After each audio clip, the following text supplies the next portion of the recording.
আজকে যদি সরকারি কখনো কোথাও কেউ মারা যায় তাদের জন্য রাস্তা খালি করে দেওয়া হয়। আজকে আমাদের জন্য কি করে দেওয়া হচ্ছে বলেন?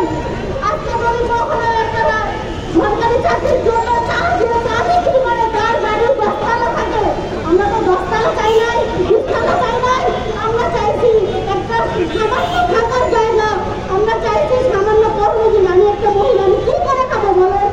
আমার একটা জন্মের ব্যবস্থা করে দিন। আমরা তো বেশি কিছু চাই নাই, আমার বাবা মা তো বেশি কিছু দাবি করে নাই। আমরা শহীদ ফ্যামিলি, আমরা একটা ফ্যামিলি হয়ে দাঁড়াইছি। কেন আজকে আমার স্বামীর বিচারের জন্য রাস্তায় নামলো?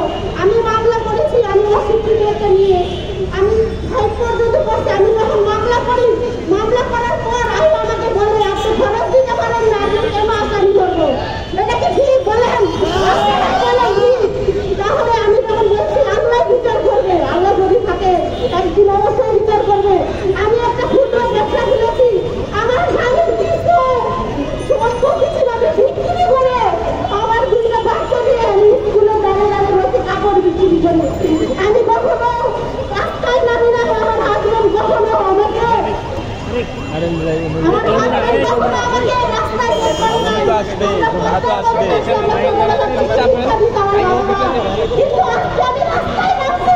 তার জন্য নামছি, কিসের জন্য নামছি? আজকে আমার মনে অনেক কষ্ট, অনেক বেদনা, আমি অনেক কষ্ট করতে চাই। বলেন কেন আজকে আমার কথা লাগলেন? আমার হাজবেন্ড শুধু আমি একবারে যাই, আমার হাজবেন্ড লাইফ সামনে ছিল, কেউ আমাকে সাহায্য করে দেয়। আমি টাকার অভাবে আমার হাজবেন্ডকে বাঁচাইতে পারি। আমি যদি বাহিরে নিয়ে যেতাম অবশ্যই আমার হাজবেন্ড আজকে বেঁচে থাকতো, কিন্তু আমার হাজবেন্ড চলে গেছে। তাকে কখনো শরীরের মর্যাদা দেখা হোক। আমার 2টা ছোট ছোট বাচ্চা, আমার একটা বেবি আছে, আমি বাসায় রেখে আসি। আমাদেরকে কর্মস্থল করে দেওয়া হোক, আমাদেরকে থাকার জায়গা করে দেওয়া হোক, এটুকুই আমার দাবি। আজকে সব সকল পরিবার থেকে আমি বলছি, শহীদ পরিবার থেকে সকলের ওইরকম হাহাকার কান্না শুনেন।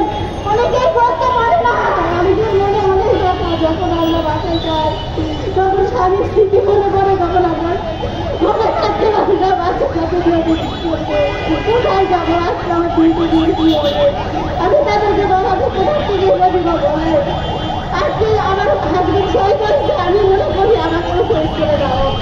আমি বেঁচে থাকতে চাই না, আপনি বেঁচে তার যদি আমাদেরকে একটু মায়া করে, একটু দয়া করে, একটু আমাদেরকে কর্মস্থলের ব্যবস্থা করে দেয়, তাতেই আমরা খুশি। আমরা বেশি কিছু চাই না, তার কাছে আমাদের বেশি কিছু দাবি নাই। আমাদের ছোট্ট দাবি, আমাদের কর্মস্থল করে দেওয়া, থাকার জায়গা করে দেওয়া। রোহিঙ্গারা যদি অন্য দেশ থেকে বাংলাদেশে যাইতে হয়, আমরা কেন পাবো না বলে? আমরা তো বাঙালি, হিন্দু বলেন। আমরা কি হিন্দু? আমরা কি খ্রিস্টান না বৌদ্ধ? আমরা মুসলমান। আমরা এই দেশের মেয়ে, এই দেশের বউ, এই দেশের সব। তাহলে আমরা কেন পাবো না বলেন? কেন পাবো না? কিসের জন্য পাবো না?